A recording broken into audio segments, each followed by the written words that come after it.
Okay, so let's start. Uh, let's start with these questions. The question is, if T average is increased by 10%, so we have increased the T average by 10%. Earlier T average was 30, so the new T average will be what? 30 plus 30, maybe 10% of 30. Okay, 10% of 30, because T average is increased by 10%. So what is the T average new? So 30 plus 3 is equal to 33 nanosecond. To solve the questions आपको हमेशा जो भी given चीज़ें हों सबसे पहले उनको लिख लेना चाहिए. उससे क्लैरिटी आ जाएगी माइंड में कि क्वेश्चन में क्या करना है. ठीक है. What is the percentage of change in the hit ratio. Hit ratio में क्या चेंज होगा अगर earlier hit ratio was this, then what is the change. So हमारा फॉर्मूला होता है T average is equal to H1 into T1 plus 1 minus H1 into T2. ये हमने पढ़ा था कि अगर हमें पैरेलल या स्ट्रिक्ट हायरार्की कुछ भी क्वेश्चन में गिवन ना हो तो हम बाय डिफ़ॉल्ट पैरेलल मान के चलेंगे. तो अभी हमारे पास H1 की वैल्यू क्या है हमें निकालनी है, क्योंकि चेंज क्या होगा वो देखना है. फिर टी एवरेज की वैल्यू हमने नई वाली निकाली है 33. H1 की वैल्यू हमें निकालनी है, T1 की वैल्यू गिवन है 20 plus 1 minus H1, it will be remaining same, and T2 की वैल्यू है 150. So we have written this. Now one variable is there and we have to just solve the equation. So let's solve it. 33 is equal to 20x, let me call it as x, plus 1 minus x into 50. So what it will be? 150 minus 150x. Now 33 is equal to minus k 130x, and I'll get this 150 here, so it will become 117 of minus 130x. Now the simple calculation, so x is equal to 117 by 130, it will be 0.9. Earlier the hit ratio was 92.33% and now it is 90%. So what is the change they have asked for? What is percentage change in hit ratio? So the change in percent is 2.33% is decreased. Okay, this is our answer. Got it everyone? Let's see the next question. The second question is, at 0.8 hit in level 1 memory, so the value of H1 is given 0.8. The average access time is increased by 20% from 60 nanosecond. Okay, average access time, same question. So T average is increased from 60 nanosecond to 60 plus, or 20% of 60.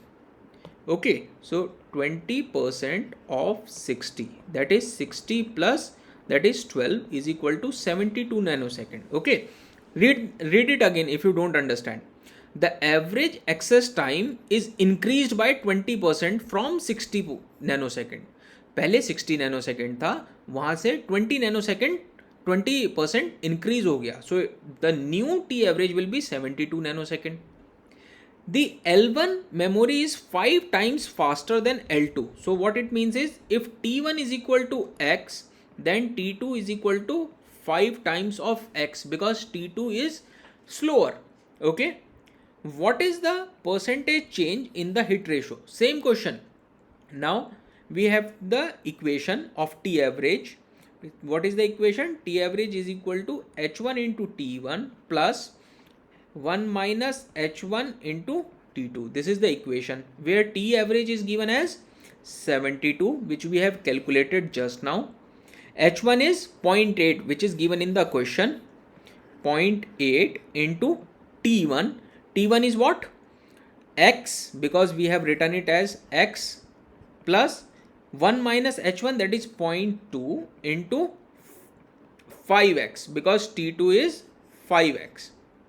Now we have to just find the value of x. So 72 is equal to 0.8x plus 1x. Okay, this is 1. Now this is 72 is equal to 1.8x and x is equal to 72 by 1.8.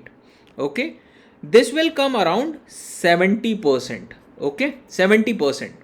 So earlier in the question, what was given? The hit ratio was 0.8. Now it becomes 0.8 means 80%, and now it comes 70%. Okay, so now it comes 70%. So if the new is 70, earlier was 80, so what is the change? Is decreased, 10% decrease. This is increase, increase, decrease, decrease. So answer is C. Everyone understood these both questions? Can I hear yes, no? Yes, sir. Yes, sir. Any doubt, anyone? Sir percentage change का मतलब ये नहीं होता है कि हम लोग को डिनोमिनेटर में पुरानी वाली वैल्यू के नहीं रिस्पेक्ट में नहीं नहीं, ये ऐसा नहीं होता है, ये एप्टीट्यूड वाले क्वेश्चंस नहीं है बेटे. ठीक है sir. Let's see next question. Consider a system with two level cache. The access time of L1 cache, Sir? L2 cache, yes. 70 divided by 1.8 40. Yes, sir. 40 Yes. Have you made any mistake here? Okay, so what it is giving? Hello, sir. 40, sir. 72 divided by 1.8 is equal to 40. Hello, sir.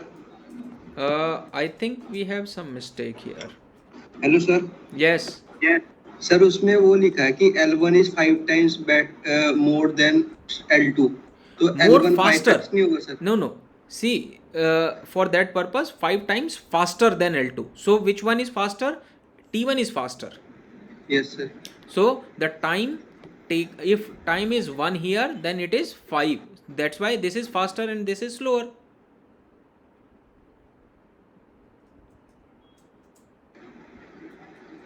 Okay.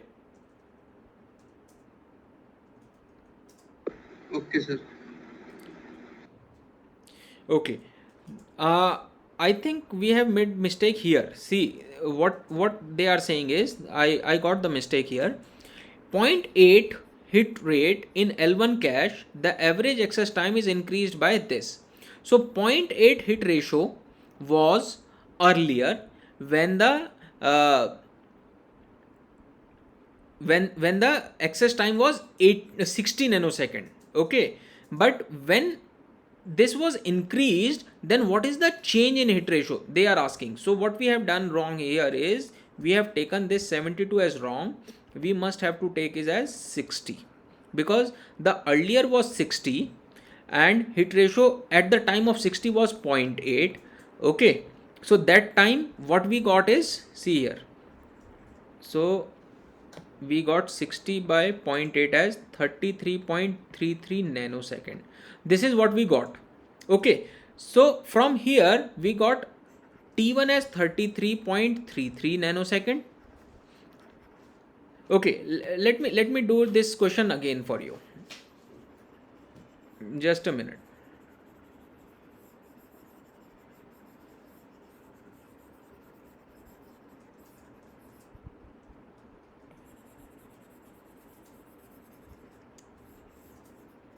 See, read the question. At 0.8 hit in L1 memory, the average access time is increased by 20% from 60 nanosecond. So 0.8 hit ratio was when the access time was 60 nanosecond. If H1 is 0.8, okay, so T average at that time was 60 nanosecond. Okay, T average was 60 nanosecond at that point of time. Okay, T1 was x and T2 was 5x, because L1 is faster and L2 is slower. So if it is 1 nanosecond, then it is 5 nanosecond. This is the meaning of it. Okay, now if we have to find the value of x first, let us find the value of x first. So 60 is equal to 0.8 into x plus 0.2 into 5x. if you get this, 60 is equal to 1.8x and x is equal to 60 by 1.8, you will get 33.33 nanosecond. So this is the value you got for T1, 33.33 nanosecond. So I shall remove this now, which we have assumed, and this will be 5 into 33.33 nanosecond, which is somewhere around 166.66. Okay, this is what we have got as the T1 and T2. Now they are asking what is the percentage change, what is the percentage change in hit ratio, change when the T average has increased. जब T average increase हो जाएगा तब उन्होंने percentage change पूछा है, हमने पहले mistake की थी. अब T average निकालते हैं पहले कि न्यू क्या होगा. T average new is equal to T average old plus 20% of T average old, that is 60 plus 20% of 60, and it will be 72 nanosecond. Okay, now अगर मुझे हिट रेशो निकालना है जो नया वाला होगा, H new into 33.33 which is T1 plus 1 minus H new into 166.66. Now 72 is equal to, let's say this is 33.33x plus 1 minus x into 166.66. just try to solve it. So this will come 33.33x plus 166.66 minus 166.66x. 72 minus 166.66 is equal to minus k 133.33x, and it is, I think, what is the value of this? 94.33 66. 94.66 is equal to 133.33. minus will cancel out and you will get 130. This value will be 94.66 by 133.33, and this will be, I think, 70% now. 0.71. Okay, so yes, somewhere around 0.7. Okay, because if you take 0.71 also, there is no option which is saying 9%. So earlier it was 0.8, now it become 0.7, so it is decrement. From 80 to 70 is a decrement. Okay, this is our answer. Now any doubt? No, sir. You have written the solution, right? Sir, could you please scroll up? Okay.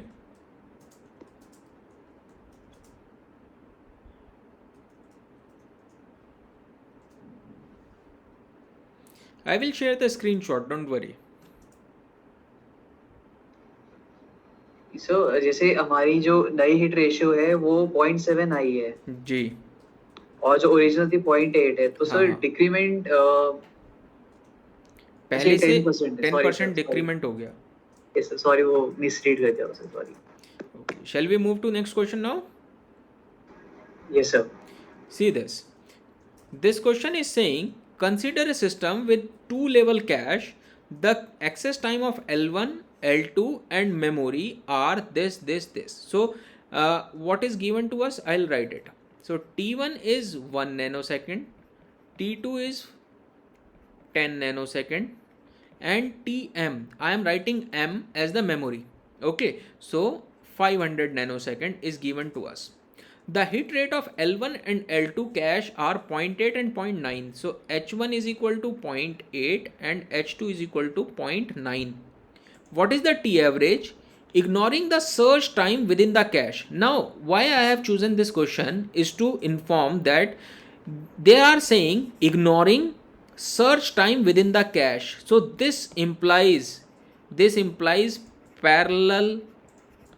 Parallel search, because अगर हम searching time ignore कर रहे हैं, यानी कि L1 cash ये है, L2 cash ये है, प्रोसेसर ये है, हमने यहाँ पे सर्च किया नहीं मिला तो हम L2 में सर्च कर रहे हैं, तो हमने इस सर्च टाइम को इग्नोर कर दिया, इसीलिए ये पैरेलल सर्च हुई, ठीक है। इग्नोर अगर हमने कर दिया तो इसलिए यहाँ पे इन्होंने डायरेक्टली नहीं लिखा है ignoring the search time within cache is the meaning for parallel search. So यहाँ पे हमें formula T average is equal to, देखो T1 into H1 plus 1 minus H1 into T2 plus here what we have to do is, सबसे पहले formula बनाना है, रटना नहीं है। अगर हमें हिट हो गया L1 में तो उतना टाइम, लेकिन अगर मिस हुआ L1 में तो hit ratio of L2 into T2 of L2 plus अगर दोनों में मिस हो गया तो 1 minus H1 1 minus H2 into TM, ये फॉर्मूला बनेगा। क्या किसी को डाउट है इस फॉर्मूले में? ये है हिट इन L1, ये है मिस इन L1 और ये है हिट इन L2, ये है miss in L1 and L2 और ये मेमोरी में मिलेगा। फिर बात समझ में आई? इसमें कोई डाउट किसी को? No sir. अब इसके अंदर सिर्फ वैल्यूज पुट करनी है बस। तो 1 into 0.8 plus 0.2 into 0.9 into 10 plus 0.2 into 0.1 into 500, इसको अगर सॉल्व करेंगे तो आपको आंसर मिल जाएगा 12.6 nano second. I have already calculated, you can also calculate it. Okay? Yes, sir, 12.6. Yeah. Any doubts still here?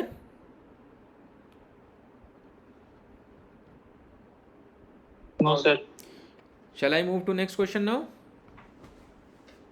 Yes sir. इस क्वेश्चन को करने के लिए थोड़ा सा यहाँ से रब कर देते हैं, ये रब करूँगा तो स्क्रीनशॉट नहीं मिल पाएंगे। चलिए नीचे लिख लेते हैं, रुकिए।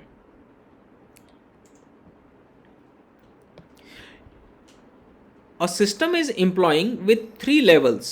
The access time of L1, L2, L3 memory are 100 nanosecond per word, 150 nanosecond per word, 500 nanosecond per word। यानी कि L1 का ये हुआ है, L1 का ये है, L2 का per word और ये है L3 का per word। The L2 and L3 memory are divided into a block of 5 words, यानी कि एक साथ 5 वर्ड रीड होंगे, एक वर्ड रीड नहीं हो सकता है।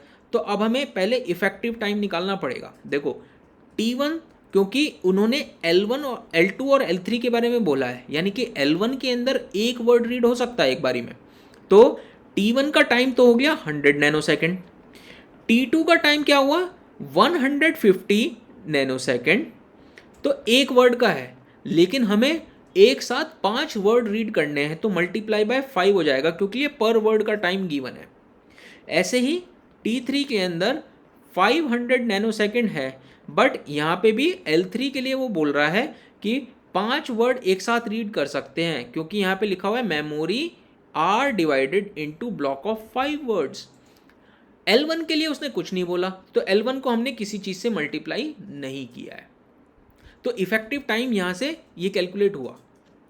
When a page fault occurs, अब देखो यहाँ पे उसने हमें एक हिंट दिया, पेज फॉल्ट तब होता है बेटे जब आप क्या करते हो, लेट से ये आपके पास प्रोसेसर है, ये L1 है, ये L2 है, तो पेज फॉल्ट का मतलब होता है कि L1 में ढूंढा नहीं मिला, तब हम L2 में जाएंगे और फिर यहाँ से इसमें अपडेट करेंगे और फिर एक्सेस करेंगे दोबारा से।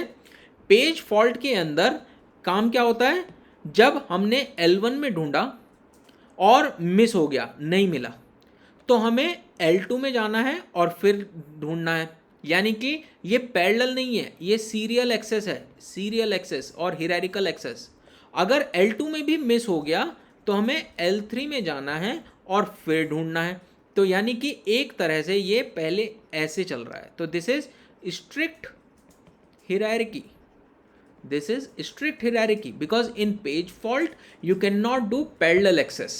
तो वो डायरेक्टली आपको स्ट्रिक्ट या पैरेलल लिख के नहीं देंगे, वो आपको क्या बोलेंगे, या तो आपको बोलेंगे इग्नोर कर दीजिए सर्च टाइम, या आपको बोलेंगे कि ये पेज फॉल्ट हो रहा है, या किसी और वर्ड्स में आपको लिख के देंगे। डायरेक्टली लिखना कहीं बहुत ज़्यादातर डायरेक्टली लिख के नहीं देंगे। तो आपको ये समझना पड़ेगा कि पैरेलल है कि स्ट्रिक्ट है। तो यहाँ पे हमें पेज फॉल्ट लिखा हुआ मिल रहा है ये, जिसकी वजह से हमने ये अंदाज़ा लगा लिया है कि this is strict hierarchy. Strict hierarchy, strict hierarchy में 3 लेवल्स हैं, 3 लेवल्स। तो अब हमें उन्होंने आगे क्या दिया, when A page fault occurs in L1 और L2, क्योंकि L3 में तो सारी चीज़ें मिलेंगी। मैंने आपको बताया था कि अगर मेमोरी लेवल 1 में कुछ नहीं है तो 2 में मिलेगा, अगर 2 ही लेवल हैं तो 2 में सब कुछ है, इसका मतलब अगर 3 लेवल हैं तो 2 में नहीं होगा तो 3 में मिलेगा। लास्ट वाले लेवल पे हिट रेशो होता ही नहीं है ना, तो वहाँ पे तो मिलेगा ही मिलेगा। तो इसीलिए उन्होंने क्या कहा, पेज फॉल्ट L1 में और L2 में ही हो सकता है।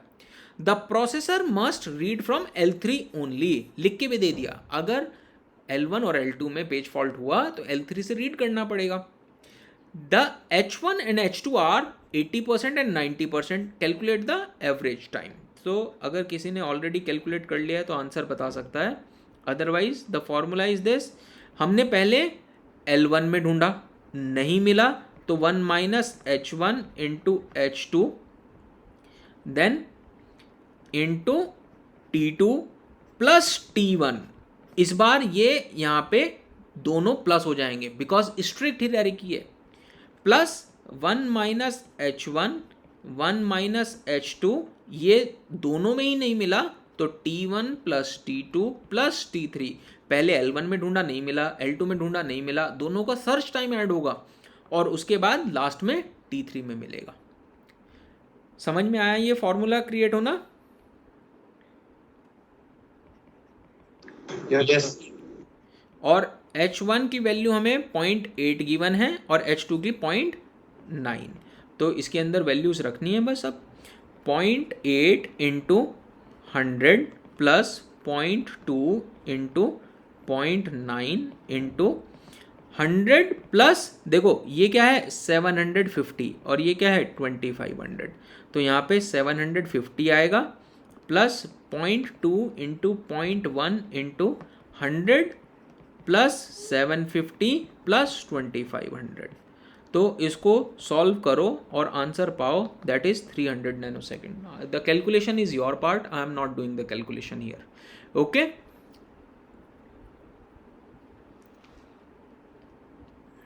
Yes sir.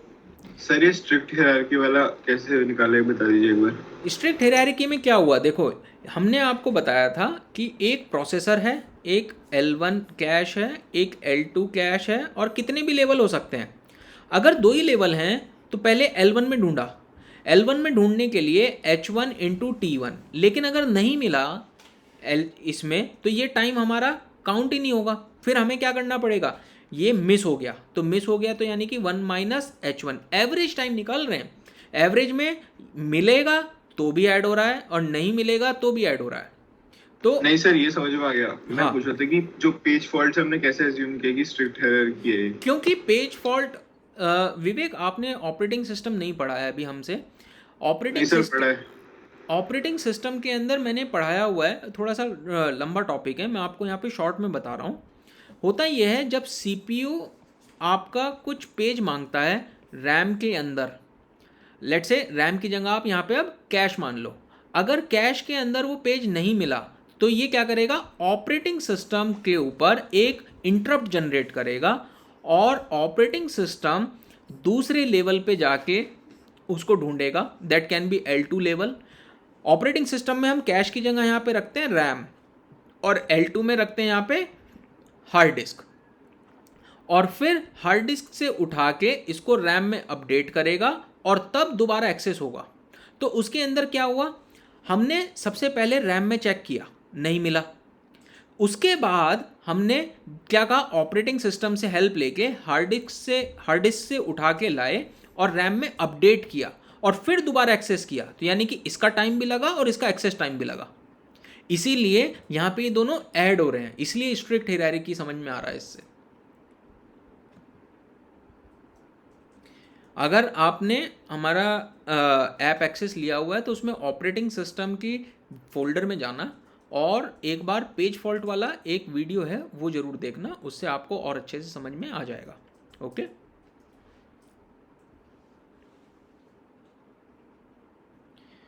shall we move to next question now? Yes, sir. If you have any doubt still, so let me know. I will not go forward if you have still doubt, Vivek.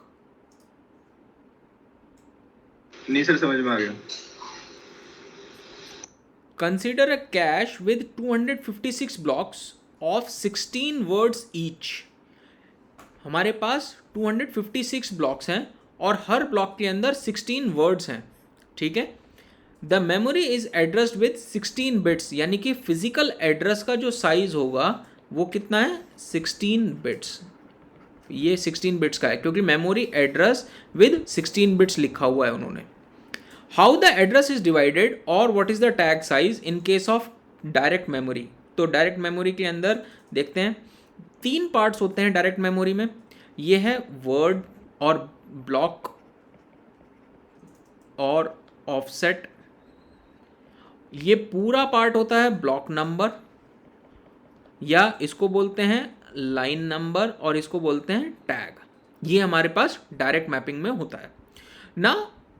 What they are saying is कि हमारे पास 256 blocks हैं, तो number of lines is equal to 256, क्योंकि number of blocks equal to number of lines, ठीक है। Cash की बात हो रही है यहाँ पे, तो ये हो गया 2 की power 8, so that means this is 8।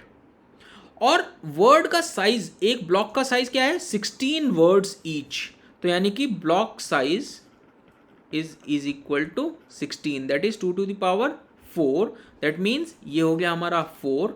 और अगर ये टोटल 16 है तो बाकी कितना बचा, 4, तो हमारा आंसर हो गया 484। और टैग साइज जो पूछ रहे हैं, तो टैग साइज हो गया हमारा 4 bits. Tag size is equal to 4 bits. Don't get confuse with tag size और tag directory size. Tag directory size is कि tag size multiplied by number of lines, लेकिन यहाँ पे टैग साइज पूछा है, ना कि टैग डायरेक्टरी साइज, तो इसमें कंफ्यूजन मत पालना। Okay, Yes, sir.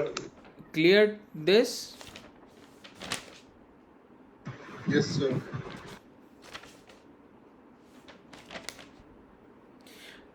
Associative mapping में हमारे पास 2 पार्ट्स होते हैं। ये वाला पार्ट तो सेम ही रहेगा 4, और अगर ये टोटल 16 है तो बाकी बचा कितना, 12। इसमें तो कुछ और बहुत लंबी चौड़ी कैलकुलेशन है ही नहीं, तो इसके अंदर टैग साइज क्या हो जाएगा हमारा, 12 बिट्स। ऐसे ही 4-वे सेट एसोसिएटिव मैपिंग, देखो 4-वे सेट एसोसिएटिव मैपिंग के अंदर k की वैल्यू है 4। ये वाला पार्ट तो सेम रहेगा 4 बिट्स, टोटल 16 बिट्स ही रहेगा, वो भी चेंज नहीं होगा। अब यहाँ पे लाइन नंबर की जगह क्या आता है, सेट नंबर। तो number of sets is equal to number of lines divided by k, which is कि कितने सेट्स, कितने लाइन्स हैं पर सेट। तो दैट इज कितनी लाइन्स है हमारे पास लाइन है 256, दैट इज 2 की पावर 8 डिवाइडेड बाई 4, क्योंकि 4-वे सेट एसोसिएटिव है, तो 2 की पावर 2, दैट इज 2 की पावर 6। सो 6 बिट्स यहाँ पे आ जाएंगी और बाकी 6 बिट्स यहाँ पे बची, ठीक है। तो इसमें टैग साइज क्या हो जाएगा, tag size is equal to 6 bits. Clear everyone? Yes, sir. Eight way set associative में देखो क्या डिफरेंस है। यहाँ पे नंबर ऑफ सेट्स निकालने के लिए हमारे पास नंबर ऑफ लाइन तो 2 की पावर 8 है, लेकिन यहाँ पे 2 की पावर 2 था क्योंकि k की वैल्यू 4 थी। अब k की वैल्यू हो गई 8, दैट इज 2 की पावर 3, तो इट विल बिकम 2 की पावर 5. तो this will not change, here 5 will come, और क्योंकि यहाँ पे एक कम हो गया तो यहाँ पे एक बढ़ जाएगा, तो यहाँ पे टैग साइज क्या हो जाएगा 7 बिट्स. और आपको अगर यहाँ पे एक चीज़ समझ में आई हो तो देखो, अगर हमारे पास k की वैल्यू कम है तो टैग के अंदर बिट्स कम है, k की वैल्यू अगर बढ़ जा रही है तो टैग के अंदर बिट्स बढ़ जा रही हैं. अगर इसको मैं 16k कर दूंगा, 16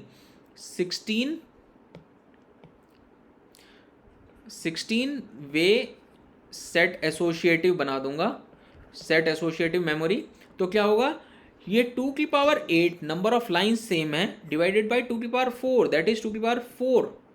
तो यहाँ पे ये 5 की जगह 4 हो जाएगा और ये 8 हो जाएंगी. तो जैसे जैसे आप सेट एसोसिएटिव का लेवल बढ़ाते जाओगे टैग बिट्स बढ़ती चली जाएंगी. ठीक है? Yes sir. तो इस बात को हम लिख भी सकते हैं, इसको नोट करके लिख सकते हो आप. मैं यहाँ पे लिख देता हूँ.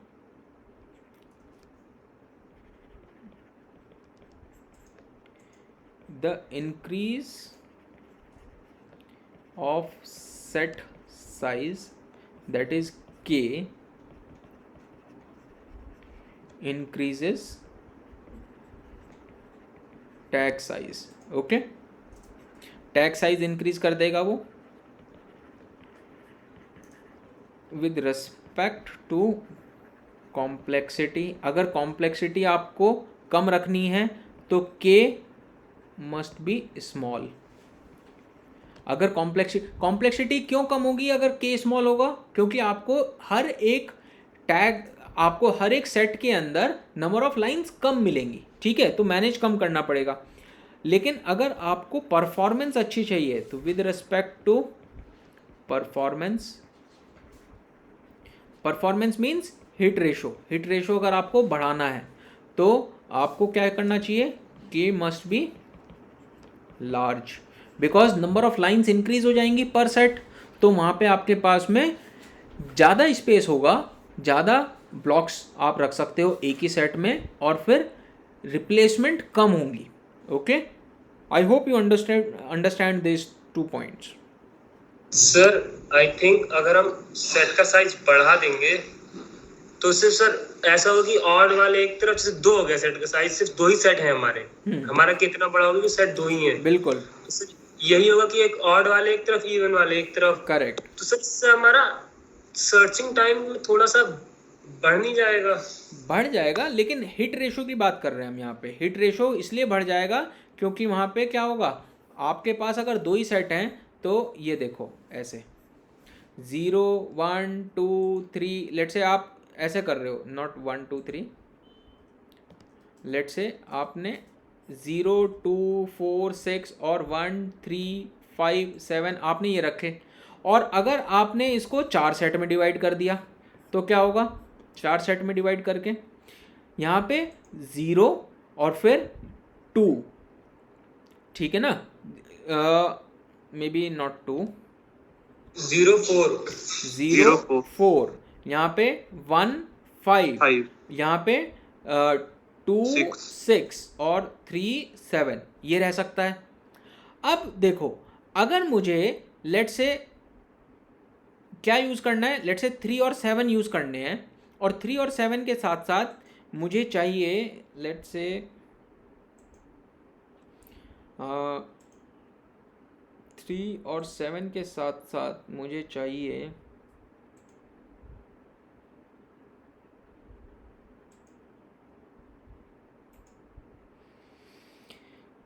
9.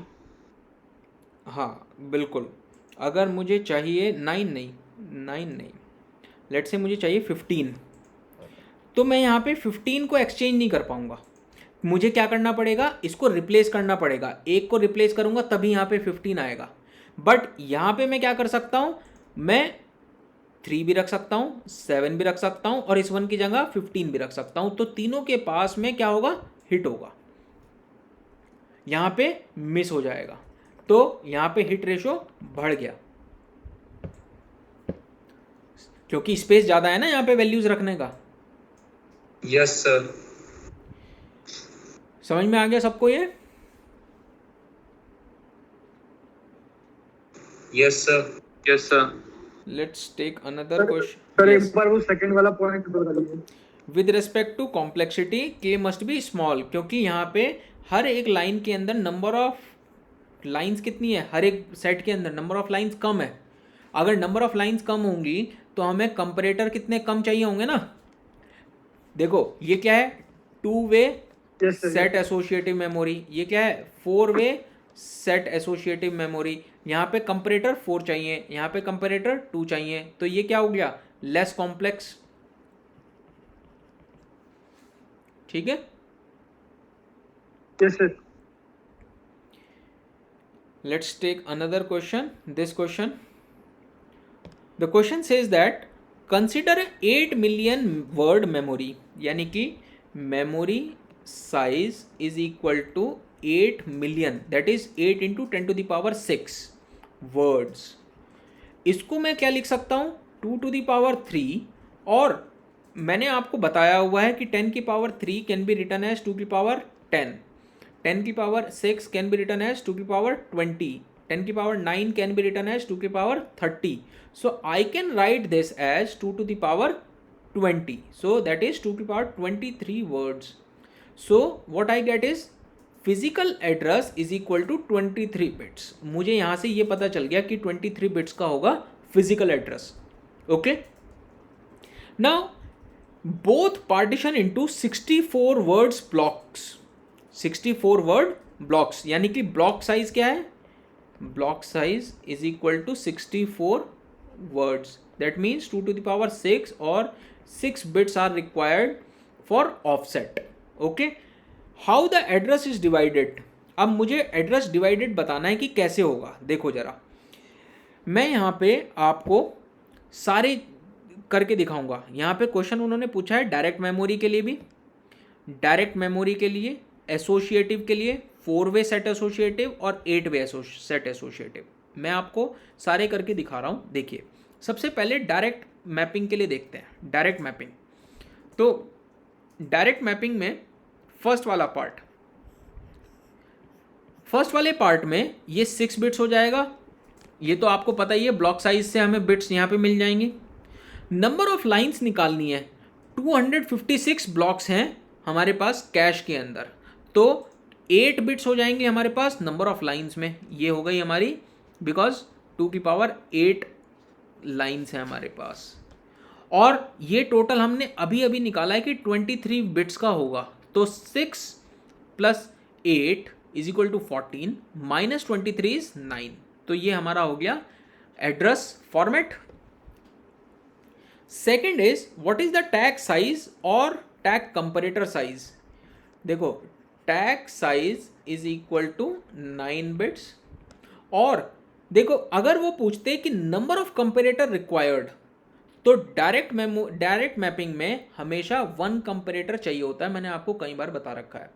लेकिन उन्होंने क्या पूछा, टैग कंपैरेटर साइज. तो टैग कंपैरेटर साइज तो वही होगा ना जो टैग साइज होगा, उतने ही बिट्स का टैग कंपैरेटर चाहिए हमें. नंबर ऑफ कंपैरेटर और साइज ऑफ कंपैरेटर दो अलग अलग चीजें हैं. Number of comparator in direct mapping will be 1 always, but size is dependent on tag size.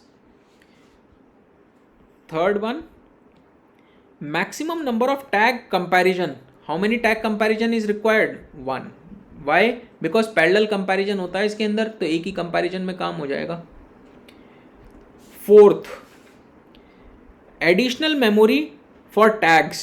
Additional memory for tags मतलब है tag directory size, that is 9, यानी कि tag size multiply by number of lines. कितनी lines हैं, 2 की power 8, that is 256 bits. ये bytes में मत लिख देना, बिट्स, क्योंकि 9 बिट्स हैं और ये नंबर है. और फिफ्थ वाला जो है कैश कैपेसिटी, इसके बारे में मैं अभी पढ़ाऊंगा आपको. तो फिफ्थ वाला मैं आपको एक साथ बताऊंगा कि ये कैसे सॉल्व करना है. ओके. यहां तक किसी को कोई doubt? No sir. No sir. Okay, so let's do the associative also. So for associative mapping, देखो एसोसिएटिव मैपिंग के लिए फर्स्ट वाला पार्ट, फर्स्ट वाले पार्ट में 2 ही पार्ट होंगे. ये वाला पार्ट तो as it is copy which is 6 और टोटल 23 है, तो ये क्या बचा 17। ये हमारा एड्रेस फॉर्मेट हो गया। टैग साइज यहाँ पे साफ साफ पता चल रहा है कि 17 बिट्स का होगा।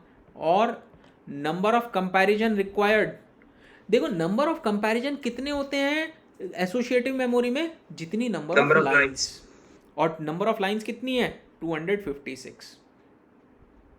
याद रखनी है चीज़ें, ठीक है। अगर कॉन्सेप्ट्स क्लियर होंगे तो सारी चीज़ें अपने आप याद हो जाएंगी। इनको रिवाइज करना है बार बार, नोट्स को ऐसे मत करना कि एक बार पढ़ लिया, सर ने समझा दिया, समझ में भी आ गया और अब बस गेट वाले एग्जाम वाले दिन देखेंगे, सब भूल जाओगे।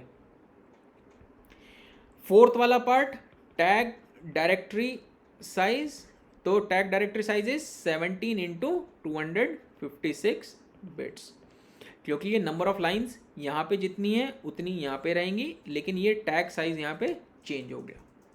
Understood? Yes sir, yes sir. अब जरा एक बार 4-वे सेट एसोसिएटिव भी देख लेते हैं। SAM मैं शॉर्ट में लिख रहा हूँ सेट एसोसिएटिव मैपिंग के लिए, ठीक है। 4-वे के लिए देखते हैं। 4-वे के लिए तो 4-वे के अंदर k की वैल्यू हो गई 4 और हमारे पास फर्स्ट है एड्रेस फॉर्मेट। ये तो 6 ही रहेगा जो यहाँ पे है, उसके अंदर तो कोई चेंज है ही नहीं। यहाँ पे नंबर ऑफ लाइंस की जगह नंबर ऑफ सेट्स आएंगे, तो number of sets is equal to 256 जो कि लाइंस हैं divided by k that is 4। What is this? 2 की पावर 8 डिवाइडेड बाई 2 की पावर 2 इज 2 की पावर 6, यानी कि 6 बिट्स चाहिए यहाँ पे। और टोटल 23 बिट्स है, तो कितना बचा यहाँ पे 11। ऐसे ही सेकेंड वाला tag size is what 11 bits. Third वाला नंबर ऑफ कंपैरिजन्स कितने होंगे?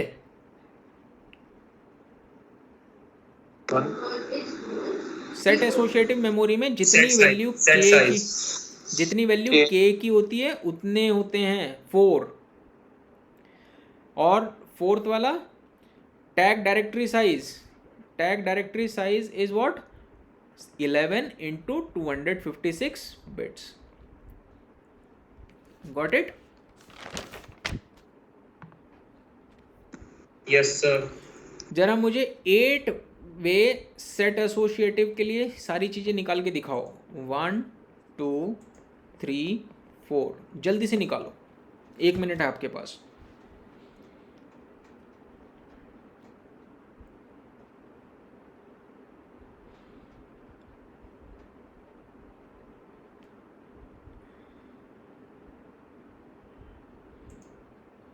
डन। बताओ फर्स्ट वाला क्या होगा? 12 5 6। 12 5 6 करेक्ट। किसी को कोई डाउट इसमें? ऑब्वियसली 256 डिवाइडेड बाई 2 की power 3 that will give you 2 की पावर 5, तो ये एक कम हो गया और ऐसे ही ये एक ज़्यादा हो गया। देखो यहाँ पे एक ज़्यादा और ये एक कम। सेकेंड वाला tag size is obviously it will B 12 same. Tag number of comparisons 8 जो k की वैल्यू है, और ये tag directory size 12 into 256। 12 into 256 bits. Okay, bits में है ये। अंडरस्टूड? Yes sir. अब जरा एक कॉन्सेप्ट समझो, कैश कैपेसिटी।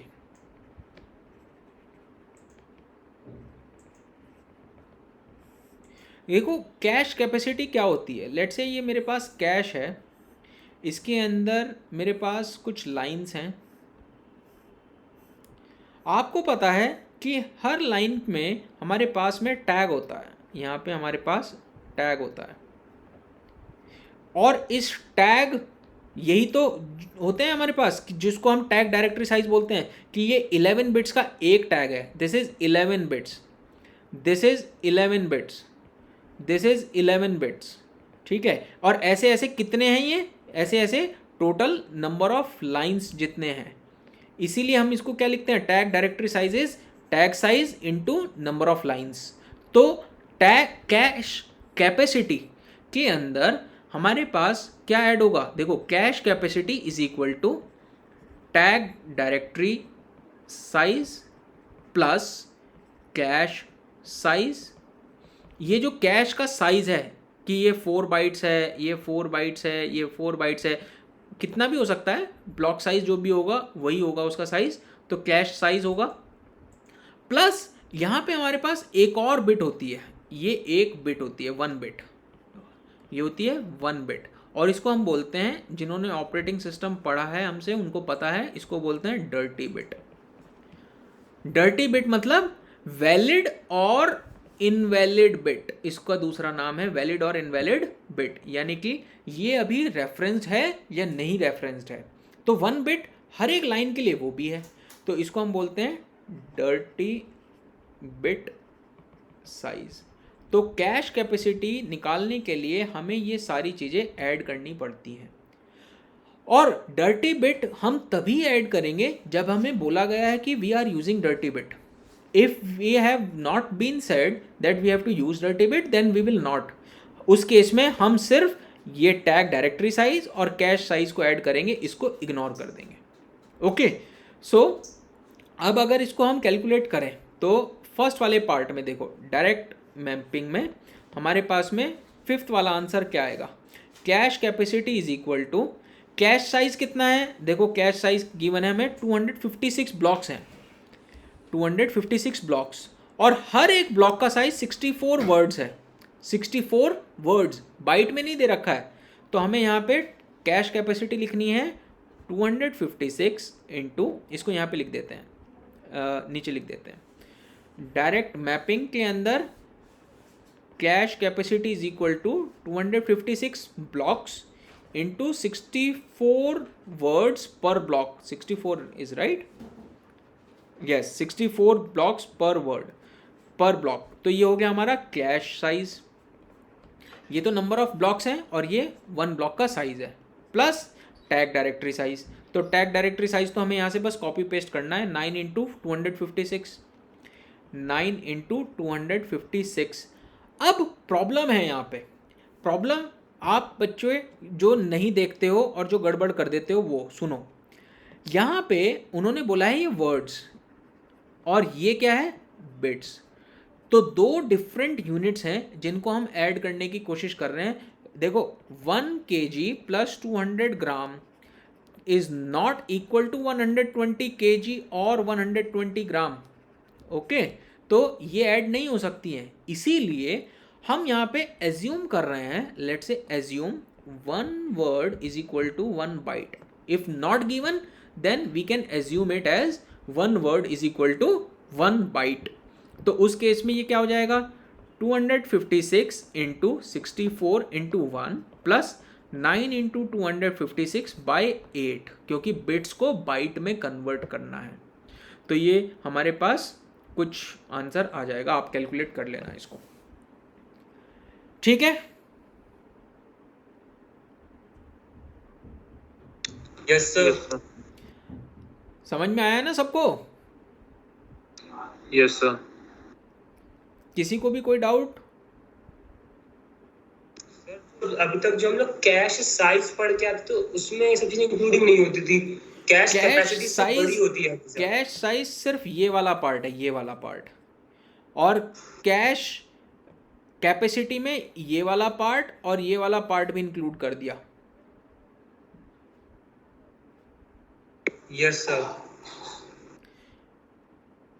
ऐसे ही एसोसिएटिव मेमोरी में क्या करोगे, एसोसिएटिव मैपिंग में CC is equal to cache capacity is equal to 256 into 64, ये तो सेम ही है, बस ये वाला चेंज हो जा रहा है, वहाँ पे ये वाला हो जा रहा है 17 इंटू 256, तो plus 17 into 256 by 8 if we assume as 1 word as 1 byte. So you can calculate all the cache capacities now. Just make sure if they said including dirty bit, अगर हमें dirty bit include करनी है, और ये वाली क्या है excluding dirty bit, ये dirty bit इसमें include नहीं करी है, तो अगर हमें डर्टी बिट इंक्लूड करनी है तो डायरेक्ट मैपिंग में क्या होगा, 256 into 64 plus into 1 plus 9 into 256 by 8 plus देखो कितनी डर्टी बिट्स हो सकती हैं, जितनी नंबर ऑफ लाइंस हैं, नंबर ऑफ लाइंस है 256 और ये बिट्स में है तो इसको भी डिवाइड बाय 8। ये हमारा कैश साइज, ये हमारा टैग डायरेक्टरी साइज और ये हमारा dirty bit size. Okay yes yes sir. Sir. किसी को कोई डाउट इसमें कैश कैपेसिटी निकालने में? सर ये कैश साइज कैसे है, एक और बार बताना। Cache size is nothing but, ये तो बहुत पहले से कर रहे हैं बेटे, number of blocks into size of each block.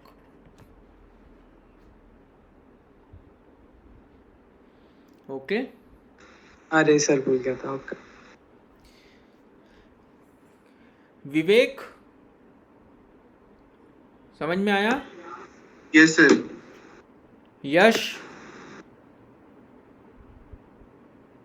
Yash is here, yes sir आ गया। समझ में आ गया? Kanupriya,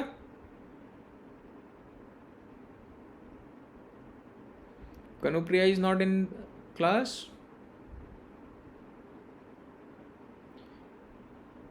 Okay. Anybody have doubt here? Till now, anything? Okay. So let's go to next question. Next question says that a two-way set associative, this is set associative memory mapping, require 8-bit tag comparator. हमें कितने bit का tag comparator चाहिए? 8 bit का। Okay 8 bit tag comparator. तो इसका मतलब ये हुआ कि यहाँ पे 8 बिट है टैग में, ठीक है, टैग नंबर में 8 बिट है, इसीलिए तो 8 बिट का हो गया size. Number of comparator is 2 but size is 8, तो ये टैग बिट हो गई। While direct mapping requires 6 bit tag comparator, तो ये तो SAM का है, और अगर DM का लिखें तो यहाँ पे आएगा 6 bit tag comparator. If the delay of tag comparator is 120 by k nanosecond, delay of tag comparator, where k is the size of the tag comparator. Okay, let there is a multiplexer of delay 3 nanosecond. What is the setting time in direct memory, direct mapping and set associative mapping? इस question को पढ़ के घबराना नहीं, सुनो ध्यान से, इसके अंदर एक राज की बात है, इसका आंसर बहुत आसान निकलेगा। देखो सुनो, सबसे पहले याद रखने की ज़रूरत है, we don't need multiplexer in direct mapping. Direct mapping में मल्टीप्लेक्सर की ज़रूरत नहीं होती है। और दूसरी चीज़, we need only 1 multiplexer in set associative mapping. Set associative mapping में हमें 1 मल्टीप्लेक्सर की ज़रूरत होती है। तो सेटिंग टाइम मैंने आपको क्या बताया था? आपको बताया था मैंने, setting time is hit latency. तो setting time is equal to this nanosecond. अगर डायरेक्ट मैपिंग का निकालेंगे तो 120/6, क्योंकि यहाँ पे 6 है। और अगर सेट एसोसिएटिव मैपिंग का निकालेंगे सेटिंग टाइम तो 120/8 और प्लस 3 नैनोसेकेंड, क्योंकि यहाँ पे मल्टीप्लेक्सर भी यूज़ हो रहा है। यहाँ पे प्लस नहीं होगा, 0 3 प्लस नहीं होगा, क्योंकि यहाँ पे मल्टीप्लेक्सर की ज़रूरत नहीं है। बट सेट एसोसिएटिव मैपिंग में मल्टीप्लेक्सर की ज़रूरत है, तो इसलिए ये आंसर आएगा। ठीक है, जिसको आप क्वेश्चन को बहुत महाभारत समझ रहे थे वो एकदम से आसान हो गया। तो इसको हम बोल सकते हैं 20 नैनोसेकेंड, और इसको क्या बोलेंगे? I think this is 15 and this is 18 nanosecond. Okay sir एक बार वो फिर से बता दीजिएगा कि मल्टीप्लेक्सर किस किस में यूज होता है? मल्टीप्लेक्सर तो सुनो, सेट एसोसिएटिव मैपिंग में भी यूज होगा एंड एसोसिएटिव मैपिंग में भी यूज़ होगा, सिर्फ डायरेक्ट मैपिंग में ज़रूरत नहीं होती है। उसका रीज़न है क्योंकि डायरेक्ट मैपिंग में हम सिर्फ एक लाइन को चेक करते हैं, जो पर्टिकुलर लाइन है, बाकी सारी लाइन से हमें कोई मतलब ही नहीं है। लेकिन हमें यहाँ पे सेट एसोसिएटिव में और एसोसिएटिव मैपिंग में we have to check multiple lines. Set associative में हमें के लाइंस चेक करनी है और यहाँ पे टोटल जितनी एम लाइंस होंगी वो सारी चेक करनी है। यहाँ पे सिर्फ और सिर्फ वन लाइन चेक करनी है, इसलिए वहाँ पे मल्टीप्लेक्सर नहीं चाहिए, बाकी दोनों में मल्टीप्लेक्सर चाहिए। Okay yes sir. Sir tag comparator को अगर टैग बिट्स ज़्यादा तो ज़्यादा टाइम लगना चाहिए, पर यहाँ पर कम लग रहा है। आपको मैंने एक चीज़ बताई थी, याद होगा, कि direct mapping is very very poor, associative mapping is good in case of performance hit latency, but उसकी कॉम्प्लेक्सिटी बहुत ज़्यादा है। और इन दोनों के बीच का काम कौन करता है? Set associative mapping. तो उस हिसाब से तो देखो ये अच्छा परफॉर्म कर रही है। पर सर मतलब डायरेक्ट मैपिंग की कॉम्प्लेक्सिटी कम होती है, तो फिर डायरेक्ट मैपिंग में सेटिंग टाइम कम होना लेकिन चाहिए। उसके अंदर हिट लेटेंसी तो बहुत ज़्यादा है ना, बहुत कम है ना, मिस लेटेंसी ज़्यादा होती है उसके अंदर। अगर उसमें कम टाइम लगता तो हम इसको यूज़ ही क्यों करते? हमें इसके अंदर मल्टीप्लेक्सर भी चाहिए, इसके अंदर हमें और भी बहुत सारी चीज़ें चाहिए होंगी, इसके अंदर हमें मल्टीप्लेक्सर भी नहीं चाहिए, तो हम इसी को यूज़ कर लेते अगर इसमें टाइम कम लगता तो। हाँ भाई लगना चाहिए, पर नहीं 20 आ रही है। नहीं लगना चाहिए, इसीलिए तो आ रहा है ज़्यादा।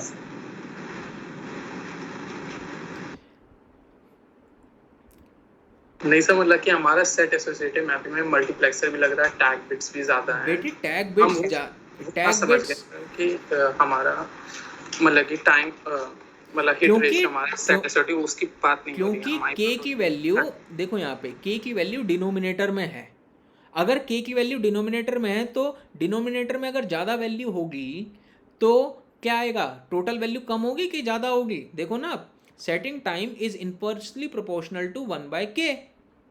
तो अगर k को इंक्रीज करोगे तो सेटिंग टाइम कम हो जाएगा, ना कि बढ़ेगा, मल्टीप्लाई में नहीं है। ओके सर, पर मतलब जनरली मतलब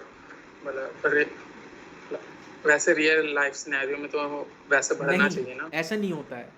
अगर ऐसा होता तो मैं आपको फिर से पूछ रहा हूँ कि अगर इसका टाइम लेट से 10 नैनोसेकंड आया और इसका 18 नैनोसेकंड आया फॉर एग्जांपल, तो आप इसको क्यों यूज़ करोगे? वाई? मुझे ये बताओ, इसको क्यों यूज़ करोगे जबकि इसके अंदर मल्टीप्लेक्सर भी चाहिए, इसके अंदर नहीं चाहिए, तो आप इसी को यूज़ करना शुरू कर दो ना खाली। सर हमारा हिट रेशियो अच्छा है ना इस वाले केस में, सेट एसोसिएटिव में। हिट रेशियो अगर अच्छा है तभी तो टाइम कम लगेगा, ज़्यादा क्यों लगेगा फिर? हाँ पर वो एवरेज टाइम में सीधे इम्पैक्ट करेगा, पर अभी तो हम सिर्फ उसकी बात कर रहे हैं ना, T1 T2 की। बेटे इंट्यूशन से नहीं चलेगा काम, इसके अंदर कॉन्सेप्ट समझो। अगर इसका टाइम कम लग रहा है तभी तो हम इसको यूज़ कर रहे हैं, और इसका टाइम कम इसलिए लग रहा है क्योंकि बार बार हमें हिट करने को मिल जा रहा है, हमें बाहर जाके सर्च नहीं करना पड़ रहा। इसके अंदर बाहर जाके सर्च करना पड़ेगा, इसलिए यहाँ पे टाइम ज़्यादा लगेगा, कम नहीं लगेगा। तो ये बात से एग्री है, समझ गया। चलो नेक्स्ट क्वेश्चन देखो, ये आज के लिए लास्ट क्वेश्चन है। Consider two cache organization, one of 32 KB, two way set associative with 32 bytes block size. Okay, तो पहले इस वाले एसोसिएशन को देखो। ऑर्गेनाइजेशन क्या कह रहा है हमें? लेट से मैं कैश 1 लिख रहा हूँ इसको, कैश 1, उसके अंदर 1 इज ऑफ 32 KB, यानी कि cash size is 32 KB, that is 2 to the power 15 bytes. And k की वैल्यू क्या है हमारे पास? 2, और ब्लॉक साइज है हमारे पास 32 bytes, that is 2 to the power 5। तो यानी कि ये हमारे पास 5 आ गया, और ये नंबर ऑफ ब्लॉक्स अगर निकालेंगे, number of blocks is equal to 2 की पावर 15 by 2 की पावर 5 is equal to 2 की पावर 10। और अब हम नंबर ऑफ सेट्स निकाल सकते हैं, तो 2 की power 10 by what? k this, तो ये आ गया 2 की पावर 9, सो यहाँ पे 9 आ जाएगा। Okay, I don't know the total size yet, so I can not find the tag size right now. The other is same size but direct mapped. Okay, तो पहले उन्होंने ये बोला कि सेट एसोसिएटिव है ये, दूसरी वाली जो है वो सेम साइज की है कैश 2 लेकिन डायरेक्ट मैप्ड है. तो डायरेक्ट मैप्ड में ये तो 5 ही रहेगा बट ये आएगा 10 क्योंकि नंबर ऑफ सेट नहीं आएंगे, नंबर ऑफ लाइंस आएंगी वहाँ पे. नंबर ऑफ ब्लॉक्स और लाइंस एक ही चीज़ है कैश के रेस्पेक्ट में. ठीक है, ये समझ में आ गया. The size of address is 32 bits in both cases. Now they have said this is 32 bits. तो ये आ जाएगा टैग हमारा यहाँ पे कितना 18 और यहाँ पे आ जाएगा 17. Okay, because this is 32 in both the cases. This is given. हमने ये सारी इंफॉर्मेशन निकाल ली. A 2:1 multiplexer has latency of 0.6 nanosecond, while a k-bit tag comparator has a latency of k by 10 nanosecond.